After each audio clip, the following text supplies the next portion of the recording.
Welcome. I'm Larry Olsen, and this is the Brain Vault Podcast. Did you know that the thoughts you're thinking right now are shaping the life you'll live tomorrow? Well, in this podcast, we just don't talk about mindset. We decode the blueprint behind behavior, performance, and possibility. This is where science meets real-world strategy, and your brain stops running on autopilot. If you're ready to turn default thinking into intentional living, you're in the right place.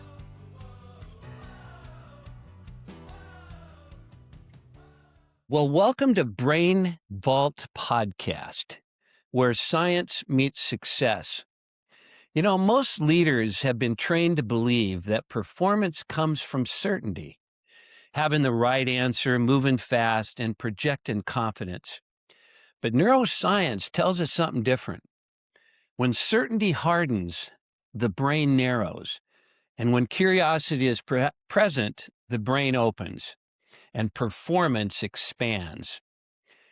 My guest today lives at the intersection of that truth.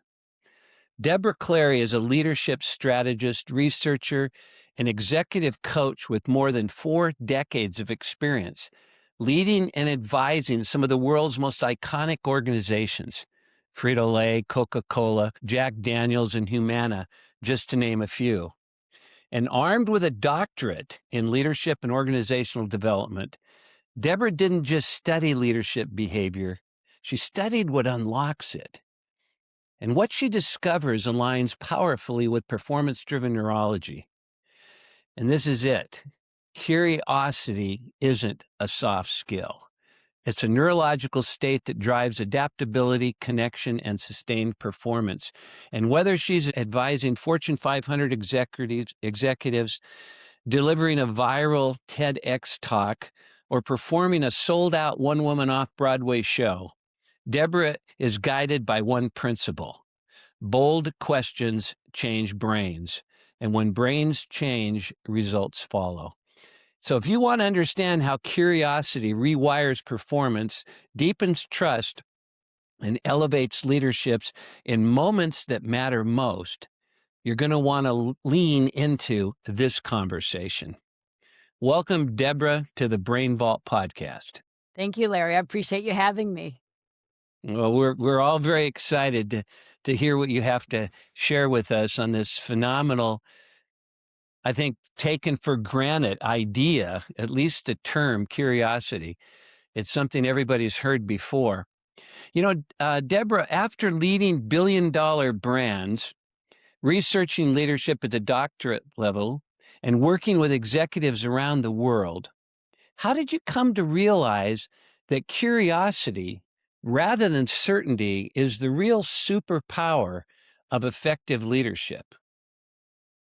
So it happened in a 2-week period, and it started with a joke, a question, and then a puzzle. So I was in Rome taking a train from Rome to Florence, and I was sitting next to a very handsome Italian man, and he looks at me and he said, "Hey, are you American?" And I said, "Well, yes, I am." And he says, "I have a great American joke for you." So I said, "All right, tell me what it is." And he says, "What do you get when you ask an American a question?" I said, I don't know. He starts laughing. He says, "You get an answer." Now, I didn't understand the joke, but I smiled, politely and graciously because he was a handsome Italian man. And it became anything but funny. And as I spent time in Florence and I started observing Italian conversations or just people from Europe in general, I began to realize that they were in different conversations than what I had experienced as an American. So that was kind of the joke that lingered with me.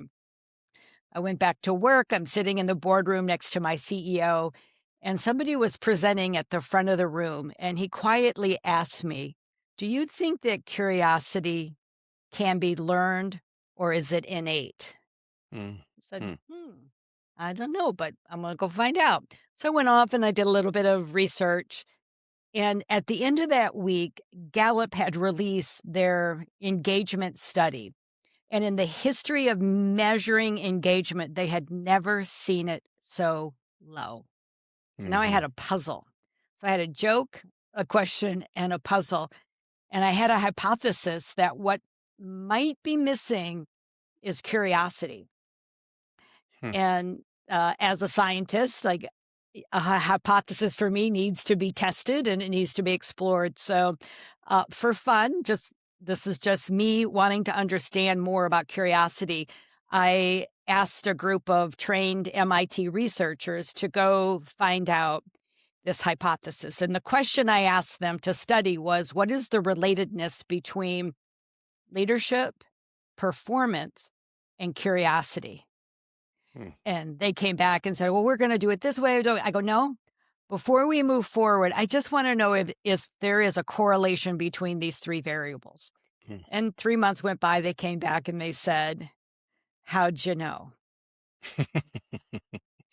And that is how this started of what might be missing in terms of organizational culture and performance is this, this gap of asking questions of one another to understand each other more deeply. Yeah. Yeah, that's beautiful. It seems to me that it's not only innate, but it can be learned. But you've got to peel away all the preconceived notions. And I start a program out with leaders, and the first thing I show them is a picture of a little guy out on a sunny day, must be 5, all bent down on his knees with a magnifying glass staring in the grass. And I say, what's the first thing you think about? And typically the first answer that comes out of their mind is curiosity. And then I ask them, what would happen now if you were asked to go out into a field? And, basically there's a lot of questions. Well, how long is it going to take? Is there any money involved? Where's the field? And we've kind of learned to march away from being curious. So I'm curious about, I love that I'm going to use that. I'm going to steal that from you. That little joke the Italian gave you, because I think that's so perfect on what really stifles our opportunity to be innovative or creative or to engage our associates. And that is we stop being curious. We think we know the answer. And now we live within that parameter. And it Mhm. can be very narrow. So what is it that you have discovered in your own curiosity that's allowed you to help leaders and individuals, no matter what position they happen to be in, to really not only regain their curiosity, but to be able to ask themselves, why should I anyway? Mhm. So for me, I go back to, well, as that little child with the magnifying glass in the field was curious, what happened to him? Like, I want to go back to the beginning, right? And Okay. so there's a study done by a group of neuroscience out of London, and they were trying to understand brain development, childhood brain development. And what they discovered, and they were observing mothers with toddlers, and that toddlers ask 298 questions a day. Now, Hmm. Larry, you're probably saying, come on, toddlers don't even, they don't even talk that much. Well, if they were pointing at a light or something interesting, they counted that as a question. Wow. And what Wow. they went on to learn is that as adults, we ask on average about 5 questions a day. So we've gone from Wow. being, highly curious and asking questions and being comfortable asking to as adults, we don't. So I then said, all right, well, why do we learn to be incurious? And it's Hmm. because we're socialized to be so. So we're Ah. curious beings. We go into the school system and, we're taught to learn in a very specific way. Now, Hmm. my daughter's a teacher and she reminds me you can't have mayhem in a classroom. And I agree with that. But we get we're socialized to stop asking questions. You raise your hand, I'm going to call on you. And then we're taught things like don't open Pandora's box. right? Mhm. Mhm. Or curiosity killed the cat. And here's a funny story about curiosity killed the cat. When I put it in my book, The Curiosity Curve, which was published last October, my editor said, "You need to cite it." I go, "Cite it? Curiosity killed the cat." My mother. She's like, "No, no, no, no." And I go, "Okay, Miss Erickson. Miss Erickson definitely told me that in kindergarten." And they go, "No, either we're going to pull it from the book or you have to cite it." So being annoyed, I did it. And guess what? Right. Curiosity killed the cat is only the first part of the sentence.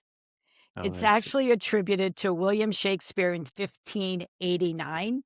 And the Wow.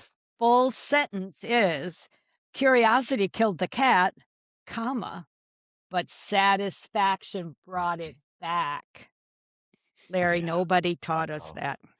So the Yeah. sense of Yeah. my whole point of this is that we're taught to be incurious, and then we go to university. We become experts in accounting, or we're a lawyer, or whatever it might be. We are experts in that field, and Yeah. that expertise also creates certainty. And when we have that certainty, that is where we become less curious. And then if Mhm. you go into leadership, you are taught that leaders are to have all the answers. Yeah. And I challenge that to say, I think the best leaders I've ever worked for are the ones that had the best questions. Yeah. I couldn't agree more. And they're so successful and they have such an engaged group around them. And they're modeling curiosity. And I think that's what's so powerful is it gets their people to start asking questions because they know their leader's going to. Yes. Um, so what is another, this whole thing about the stifling of curiosity by, I always talk about the first paper we got back in school, had everything circled in red. We did what? And people go wrong. And then we're supposed to take it home and get it. So we were taught that there's a right answer and you couldn't get in the third grade without first being successful in the second. So we have been so programmed and wired. What's the answer? What's the answer? That we get led easily and we get directed in our own thinking to not be curious because we believe when the question is asked, there is a right or wrong answer. And depending on the leader's style, there are consequences to which direction you go in. So how do you go about breaking through some of these mental barriers and creating these aha moments? Because you've done that with curiosity kills the cat, satisfaction brings it back. That first example you gave about the trip between, I think it was Rome and Florence, and that handsome Italian man. How do you get, because this is what's so fascinating to me, and I think until we get anyone's attention, we're in no danger of getting engagement. So how do you go about, and what can you share with us that people can start using right away? hmm Yeah. So the first thing is the it is about the mindset Okay. of uh, you know when I wake up in the morning, I say to myself, who do I want to connect to today? What do I want to learn today? Right. So I kind of open up with, all right, what is it that the day is going to bring? And who am I going to interact with?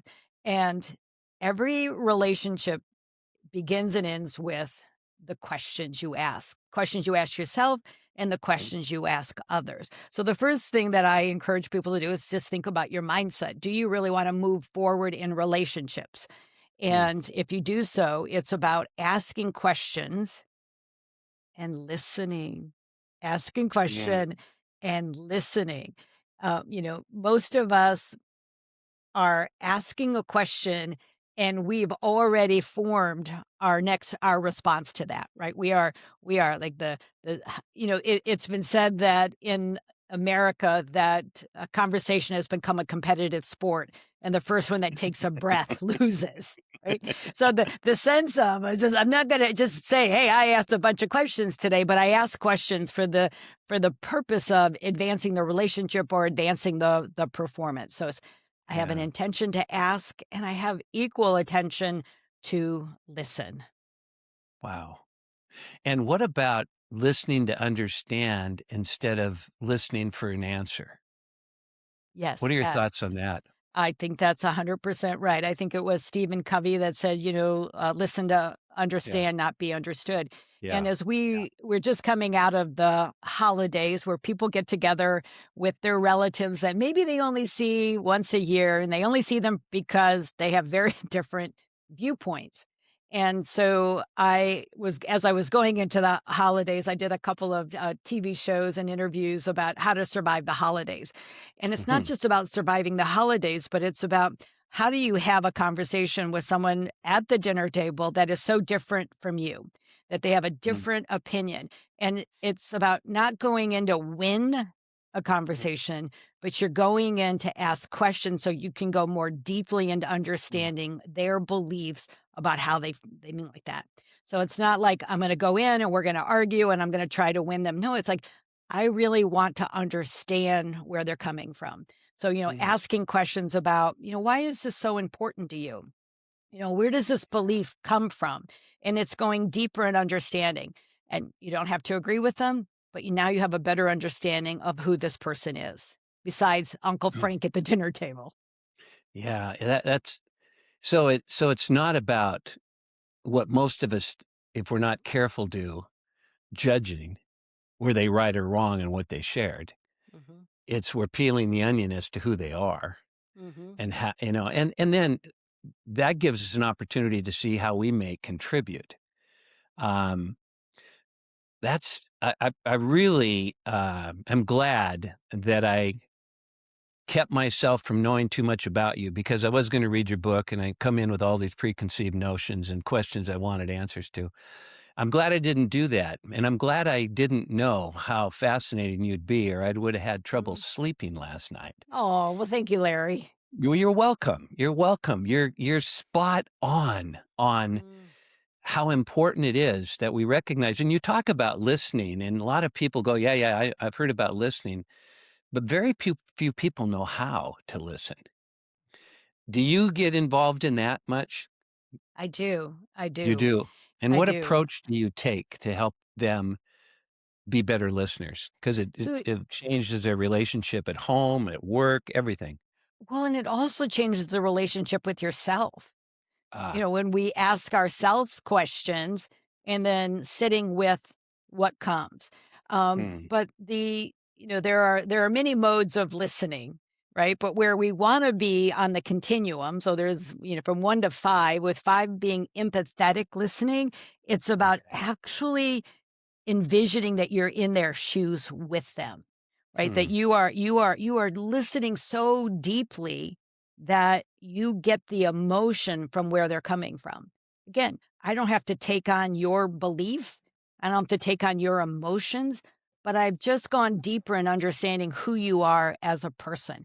And this mm. works in, business relationships, it works in personal relationships, and especially if you're just starting to date, let me tell you, empathetic listening is where you want to be. You bring up a limiting belief when you share this. And I think one of the biggest limiting beliefs leaders have is I don't have enough time.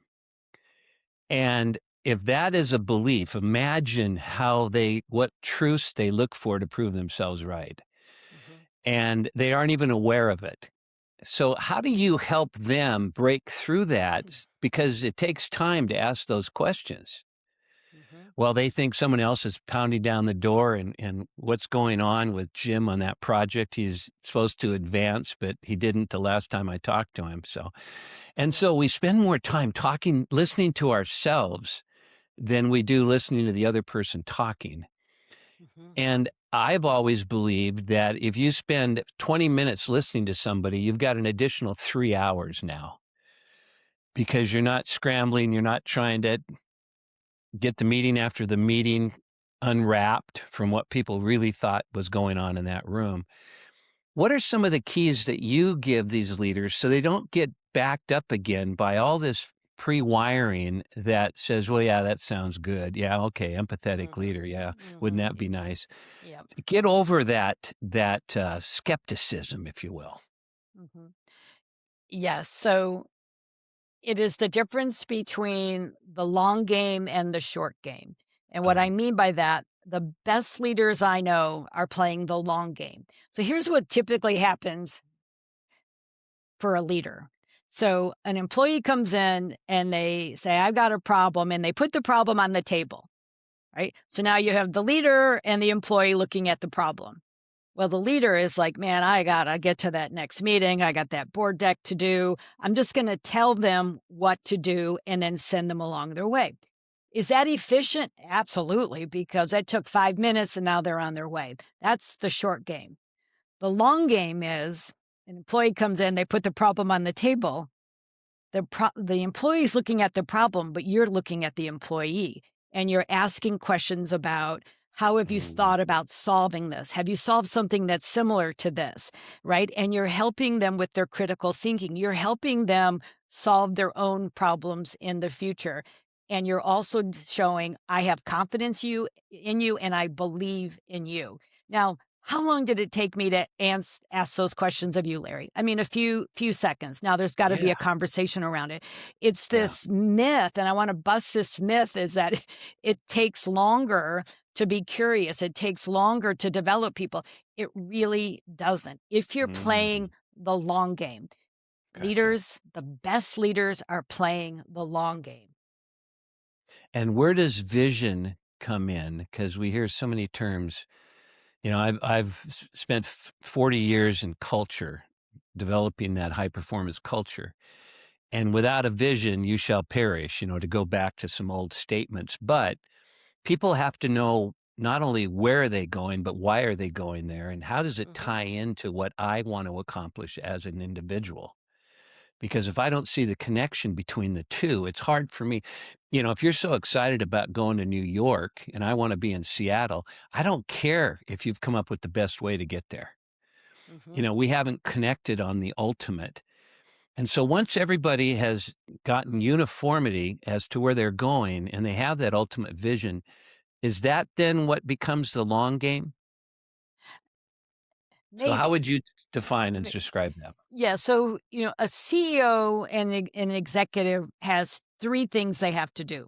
They have to Okay. set strategy, they have to set culture, and they have to set the pace, right? So, Okay. Yeah. I wouldn't go to somebody on my team and say, what do you think we ought to do? I mean, an executive, you need to understand the vision and where are we going as an organization. And I need to share that in a compelling way that you want to come with me. But to your Gotcha. point is, if someone says, I don't like that. Then you begin to have a conversation, a one-on-one conversation, and understanding, tell me about your goals and tell me how your goals could foot up to this. Like, what are your aspirations in terms of this organization? Again, it gets back to asking questions. Mhm. Now, you might be thinking, man, if we're in a crisis, I'm not going to ask people what we should be doing. That is right. If there is a crisis happening, the building is on fire, we've just been hacked, there are investors that are upset with us. This is the role of an executive. You got to take action and let people know why you're taking that action, Yeah. right? Yeah. Again, Beautiful. setting strategy, setting culture, and setting pace. But in everyday conversation, to get people to move forward, they have to be able to see themselves moving with you. And you do that by understanding what's important to them. And that comes from asking questions. Yeah. Yeah. Yeah. So the real foundation becomes curiosity. Yes. The answer is curiosity. Yes. And then we have all these methodologies, and not too many, right? Because you talk about three elements that a leader needs to have going on to be impactful. What are in the years that you've done this? What are some of the challenges that you've come up against where in your own mind you go, I can't believe that they are behaving like this? Give us some examples of what can happen to someone who becomes so narrow minded with all these preconceived notions. So I had an interesting situation not too long ago. Is I was presenting to a Vistage group, and Vistage groups are a group of CEOs that come together for like self-directed learning, and there's a facilitator, and they meet for a year long, and it's really about how do they support each other. Well, in this group just happened to be the chief of police. Now, he's not Okay. a CEO, but he's running pretty important part of the community. And Yeah. so I'm going through my presentation about the power of curiosity, and I have a curiosity assessment, and they had all taken my assessment, so I knew their current level of curiosity, and we were going to work towards how do we improve this. And it was a 2-hour session, and oh man, he fought me every step of the way. Like, this just won't work for me. Right now, I have 5 police officers waiting for me. I got to go give them direction. And everything I talked about, it was just this resistance to it. And I had to admit, I said, I have not been in your shoes before. I've not worked with chiefs of police. Matter of fact, I've never even been stopped in a traffic. So I've never even had a conversation with the police officer. And so, but I just kept breaking it down for him. And and then he Mm. began to understand that it's not about bringing the whole police force in or they're going to go through a training. I said, you get to model just asking questions. What if you took 2 to 3 minutes to ask questions of that police officer in terms of what should they do about this situation? Right. So 2 hours went by, I walked out like, whew, man, that was really tough. The other CEOs were phenomenal. And then 2 days later, I got a call from someone from iHeartRadio, a big name here in my city. And he said, hey, did you work with the chief of police? And I'm like, oh no, yeah, what happened? What did he say? And he goes, oh, he loved you.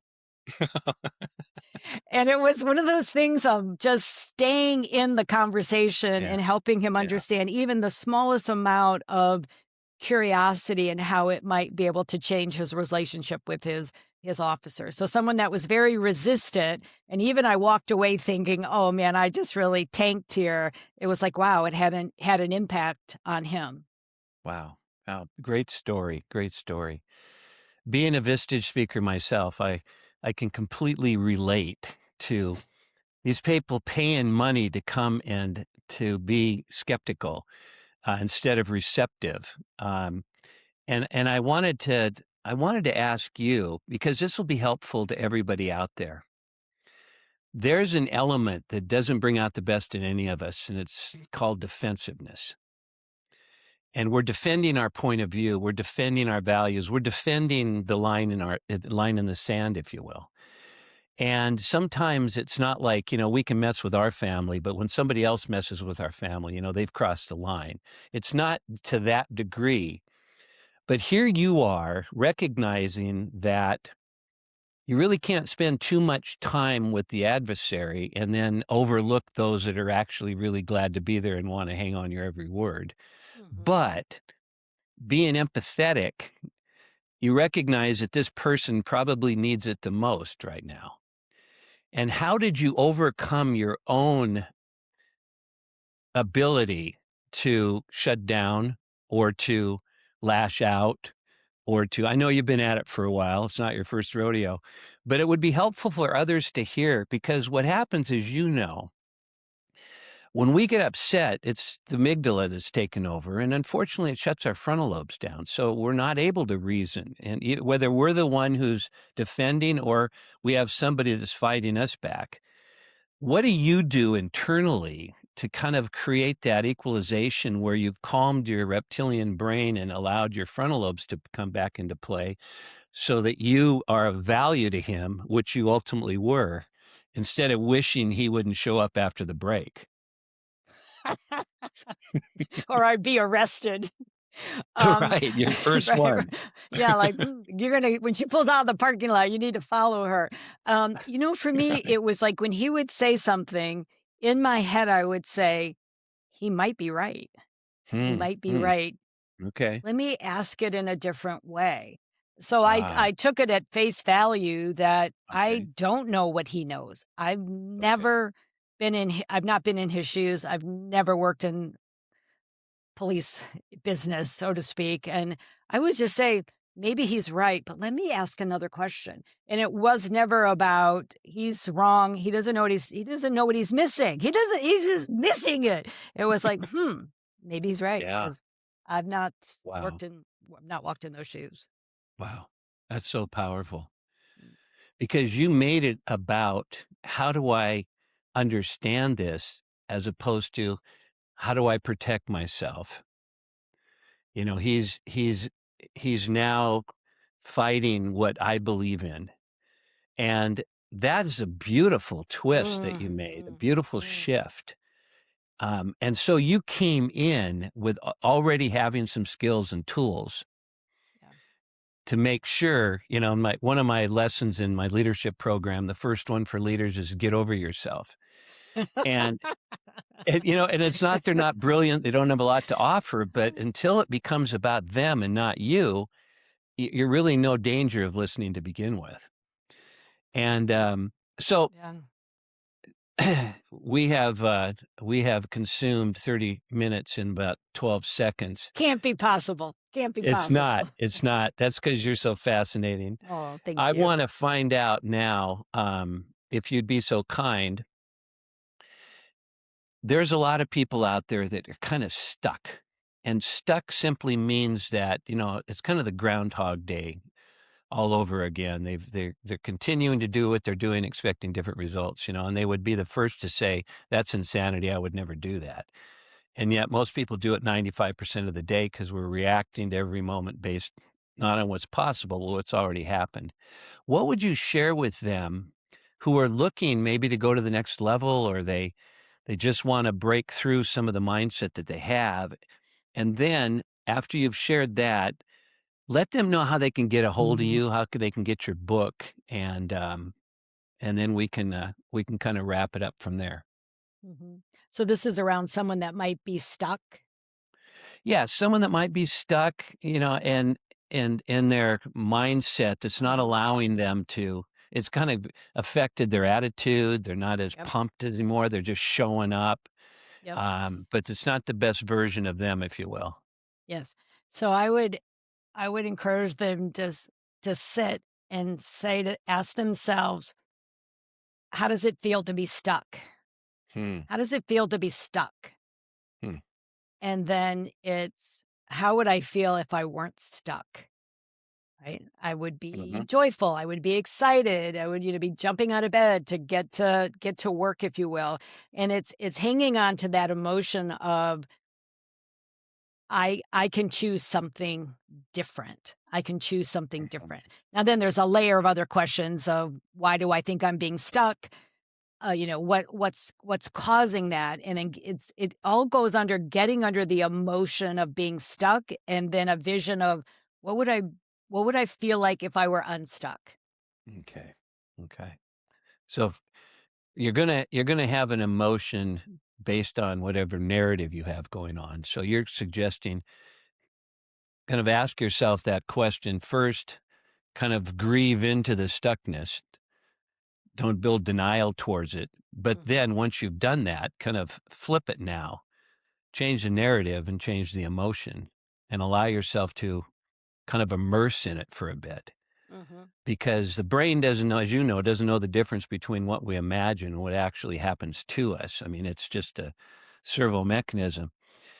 You have been fascinating. How do people reach out to get a hold of you? What's the best way to get your book? And let us know, would you? Yeah, so, my book, The Curiosity Curve, which is number 1 bestseller on Amazon right now, you can go to Amazon and you can purchase it there, The Curiosity Curve. It was published in October by Fast Company Press, and you can also get more information on about me on my website, which is debraclary.com, DebraClary.com, and there you can contact me or see other publications and, videos of me. Beautiful, beautiful. Thank you. Thank you. You know, you've got phenomenal, you're so efficacious. And I wanted to ask you How did you handle and what kind of an emotion did you have when you first found out you had a bestseller? I was shocked. Were you shocked? I you do the hard work of writing a book over 2 years, and you put everything into it, and then I wonder, is it good, right? Mm. Yeah, editor said it was great. My daughter said it was great, right? But when you see that, it's this affirmation that you're on the right path in terms of helping people see things differently. Yeah, yeah, beautiful. And since most people pass through these moments so quickly, I think it was Al Bandura, who was really into self-efficacy. And he said, whenever something positive happens to you, he goes, you need to wallow in it like a pig in slop, I love it. and yet what do? Oh, it was nothing. No, I got to thank my team and everything. And you were first in shock. And then you kind of had to wrap yourself around it that, wow. And it gets down to what I believe is the final statement we all need to be able to say is, I am worthy. Mm, And you are, and it's been a thank you. delight.